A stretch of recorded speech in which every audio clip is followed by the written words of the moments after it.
नमस्कार, good morning. मैं doctor Ajit, radiologist, faith hospital. मैं सीटी कोरोनरी एंजियोग्राम के बारे में बात करूंगा। सीटी कोरोनरी एंजियोग्राम मतलब आप ऐसा समझ सकते हैं कि जैसे सब समझते हैं कि कोरोनरी मतलब heart, heart related to heart. तो सीटी कोरोनरी एंजियोग्राम मतलब खून की नसें जो हार्ट को सप्लाई करती हैं, उसका टेस्ट होता है जो सीटी स्कैन के द्वारा किया जाता है। तो इसको करने का क्या कोई दूसरा तरीका है? तो हाँ, ये करने का दूसरा तरीका है जो कार्डियोलॉजिस्ट करते हैं। कार्डियोलॉजिस्ट एक गाइड वायर डालते हैं। Guide wire is literally like a wire which is inserted through a vessels in the thigh and it goes up to heart and then they push the dye और contrast, मतलब दवाई देते हैं और उसमें फिर खून की नसें कितनी ब्लॉक है। नस are the arteries which supply the heart and और उससे ये देखा जाता है कि कितने परसेंट ब्लॉकेज है।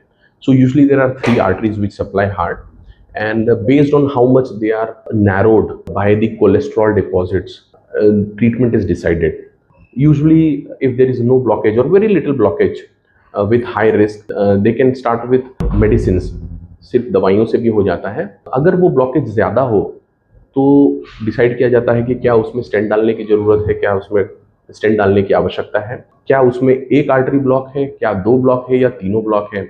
एक या दो हो तो स्टेंट डाल दिया जाता है, तीनों ब्लॉक हो उसको ट्रिपल वेसल डिसीज बोला जाता है। इस केस में कार्डियक सर्जन बाईपास सर्जरी करते हैं, जो हम यूजुअली सुनते हैं कि बाईपास सर्जरी होती है हार्ट की, ये है। अब ये करने का जो आसान तरीका है वो सीटी स्कैन है। सीटी स्कैन किया जाता है कोरोनरी एंजियोग्राम का, जो दीमापुर में या नागालैंड में कहिए हमारी एक मशीन है जो करती है। और ये करीब करीब आधे घंटे में ये प्रोसीजर हो जाता है, जिसमें पेशेंट तो मशीन के अंदर केवल 10 या 15 मिनट के लिए होता है। और ये बहुत ही सेफ, सुरक्षित प्रोसीजर है और इससे हम पता लगा सकते हैं कितने परसेंट ब्लॉकेज है।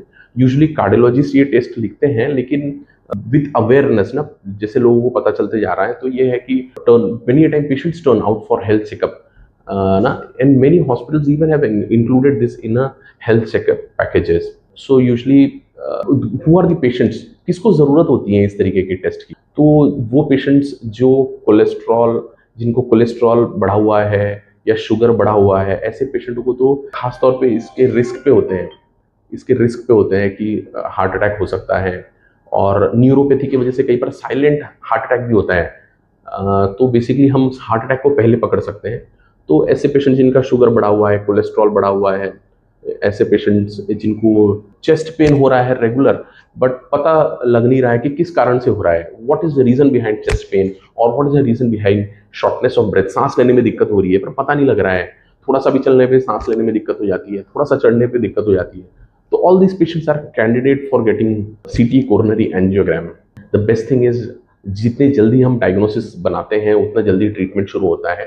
And there are several occasions, ऐसा बहुत बार हुआ है जहाँ पेशेंट ऐसे घूमते हुए आया कि चलो हम देख लेते हैं, कर लेते हैं अपना टेस्ट, सुनने में आया कि ऐसा कोई टेस्ट है, and then they will get to know कि there is some blockage and treatment has happened. तो this is something which is very commonly we see with CT coronary angiogram. तो आप अपना ख्याल रखिए और इंश्योर कीजिए कि इस तरीके की अगर सिम्टम आपके किसी पहचान वाले हैं के पास हो रहा है, and usually people are not aware, तो किसी का अगर हो रहा है, कोई रिलेटिव है या खुद का किसी का हो रहा है, तो अपना ध्यान रखें और सही जगह पे संपर्क करें। Thank you.